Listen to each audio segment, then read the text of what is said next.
अस्सलाम वालेकुम। तो आगे बढ़ते हैं with the chapter of vectors. ठीक है। और अब हम पढ़ते हैं रूल नंबर 15, जो कि है अबाउट परपेंडिकुलर वेक्टर्स। ठीक है।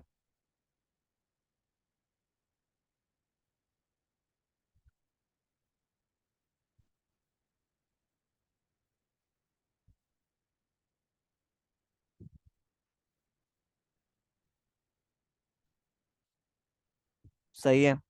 तो अब ये है क्या, परपेंडिकुलर वेक्टर्स होते क्या हैं, ये समझ लो।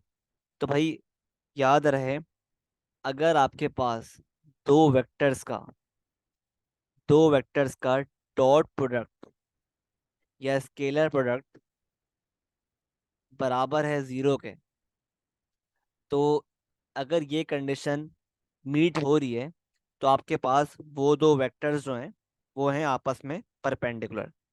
मिसाल के तौर पे, अगर मेरे पास लेट से पी क्यू वेक्टर है, आपको दिया हुआ है 3 2 1, और आपको एक और वेक्टर है क्यू आर, ये दिया हुआ है लेट से -3 3 3। तो अगर आपको ये जानना है कि पी क्यू और क्यू आर परपेंडिकुलर है या नहीं, तो आप क्या करोगे, आप इन दोनों वेक्टर्स का लोगे डॉट प्रोडक्ट। किस तरह लेते हैं dot product, P Q dot Q R, तो ये बन गया 3 2 1 डॉट -3 3 3। ठीक है। तो हम क्या करेंगे, जो एक्स कंपोनेंट है उसको हम एक्स कंपोनेंट से मल्टीप्लाई कर देंगे, प्लस आएगा बीच में। फिर हम वाई कंपोनेंट को मल्टीप्लाई कर देंगे वाई कंपोनेंट से, प्लस फिर हम जेड कंपोनेंट को जेड कंपोनेंट से मल्टीप्लाई कर देंगे। तो ये क्या बन गया, -9 +6 +3। तो आंसर क्या आ रहा है, इसका आंसर आ रहा है जीरो। ठीक है। तो आप चेक कर रहे हो कि P Q dot Q R का जो डॉट प्रोडक्ट है वो आ रहा है जीरो। तो क्योंकि इसका डॉट प्रोडक्ट जीरो आ रहा है, तो वी विल से कि vector P Q and Q R are perpendicular. ठीक है। सही है। तो ये है basically concept number 15। I hope बात क्लियर है। ठीक है। सही है। तो पी क्यू और क्यू आर क्या है, परपेंडिकुलर। सही है। अब इसका मतलब क्या है कि क्योंकि ये दोनों परपेंडिकुलर है, हमने प्रूफ कर दिया। तो मतलब क्या हुआ कि अगर ये लेट्स से पी क्यू है,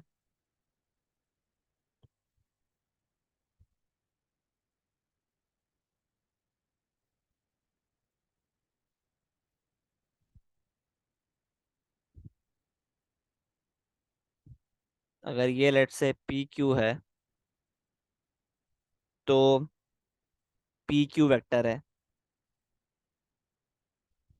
तो ये क्या होगा, क्यू आर वेक्टर। सही है। तो बेसिकली वी कैन से कि जो एंगल पी क्यू आर है वो बराबर क्या हो गया, 90 डिग्री के, है ना।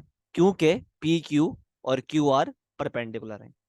और देखो यार, आप खुद देखो, ये जो है बेसिकली कंडीशन बन रही है, खुद देखो। जो इसका मतलब क्या हुआ कि पी क्यू जो वेक्टर है ना, ये किसी और एक्सेस पर है, और जो क्यू आर है वो किसी और एक्सेस पर है। मतलब क्या हुआ कि अगर लेट से पी क्यू वेक्टर है वाई एक्सेस पर, तो क्यू आर क्या है, एक्स एक्सेस पर। या फिर अगर पी क्यू है जेड एक्सेस पर, तो क्यू आर क्या है, एक्स एक्सेस पर। सही है। तो बेसिकली पी क्यू और क्यू आर डिफरेंट एक्सेस पर है।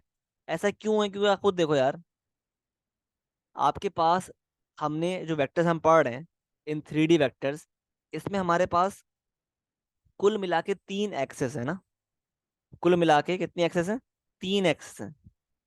एक है आपके पास वाई एक्सेस, एक है एक्स एक्सेस, और एक है आपका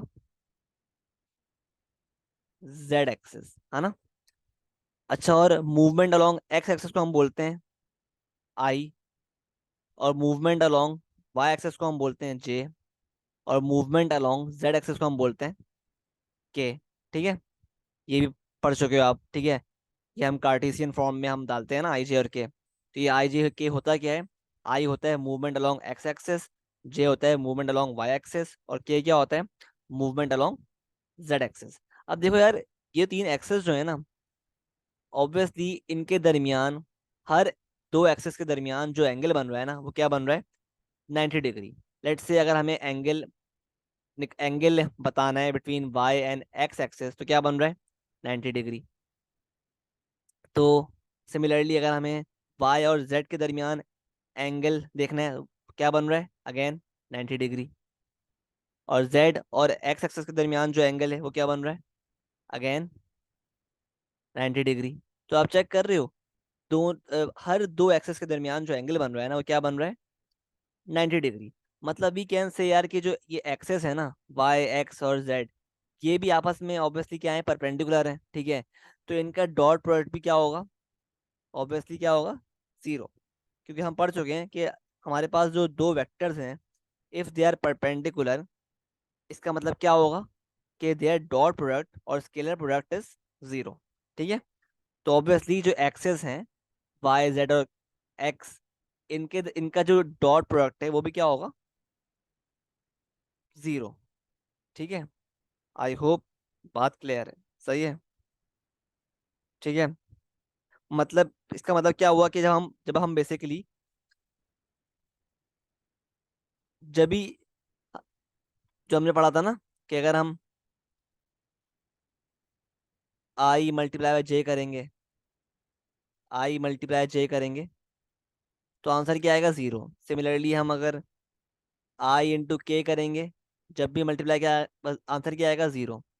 जब हम जे मल्टीप्लाई बाय के करेंगे, जब भी आंसर क्या आएगा? जीरो।